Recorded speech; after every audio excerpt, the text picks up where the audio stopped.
اللہ رب العزت جب کسی سے کام لیتے ہیں تو کام کرنے کا طریقہ بھی اسے سمجھا دیتے ہیں۔ انسان مخلص ہو اور کام کرنے کا جذبہ ہو، اللہ سے مانگے کہ یا اللہ میں یہ کام کرنا چاہتا ہوں، آپ کی رضا کے لیے، آپ کی مخلوق کی خدمت کرنا چاہتا ہوں، آپ ہی مجھ سے کام لے لیں۔ اپنے آپ کو اللہ کے دربار میں انسان پیش کر دے تو اللہ پاک دل میں ایسی بات ڈالتے ہیں کہ انسان حیران رہ جاتا ہے۔ جیسے کہ بنیر کے مفتی فضل غفور صاحب سے اللہ رب العزت نے کام لیا۔ مفتی فضل غفور صاحب کو ایک خاص حلقہ جانتا تھا اب تک، مگر سیلاب کے بعد پورا پاکستان انہیں جانتا ہے، بلکہ پاکستان سے باہر جو لوگ رہتے ہیں انہیں بھی پتہ چل گیا کہ مفتی فضل غفور صاحب کون ہیں اور کیا کام کر رہے ہیں۔ اللہ رب العزت نے ان کے دل میں بات ڈالی۔ انہیں پتہ تھا اپنی کیپیسٹی کا، اور انہیں پتہ تھا کہ میرے پاس کوئی بڑی NGO نہیں ہے، باہر ملک کی کوئی سپورٹ نہیں ہے، حکومتی سپورٹ نہیں ہے، اور میرا کوئی بڑا ادارہ یا ٹرسٹ نہیں ہے۔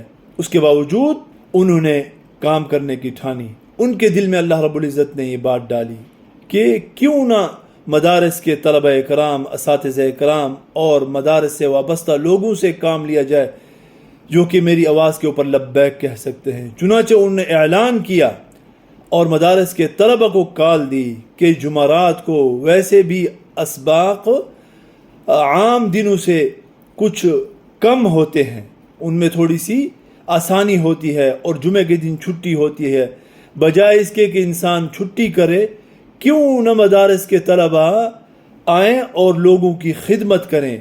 یہ جو بازاروں میں، گلیوں میں اور شہروں میں، دیہاتوں میں جو کیچڑ ہے اور سیلاب سے یہ جو گند اندر گھس چکا ہے اور یہ سارے بازار اور گھر ناکارہ ہو چکے ہیں اور رہنے کے لائق نہیں ہیں، کیوں نہ لوگوں کی خدمت کی جائے اور ان کی صفائی کا کام کیا جائے۔ چنانچہ انہوں نے طلبہ کو اور اساتذہ کو کہا کہ ہر طالب علم اپنے ساتھ ایک بیلچہ کندال لائے اور خدمت میں لگ جائے، صفائی کرے۔ چنانچہ وہ ہزاروں کی تعداد میں علماء اور مدارس کے طلبہ لگے ہوئے ہیں اور لوگوں کی دکانوں کی صفائی کر رہے ہیں، گلیوں کی صفائی کر رہے ہیں اور مساجد کی صفائی کر رہے ہیں۔ ایسی خدمات انجام دے رہے ہیں کہ عقل دنگ رہ جاتی ہے، اور پورا وہ میڈیا جو ہر وقت ان کی کردار کشی میں لگا رہتا تھا وہ بھی مجبور ہوا ان کی تعریف کرنے کے اوپر۔ تو یہ سب کیا ہے؟ یہ سب اخلاص ہے۔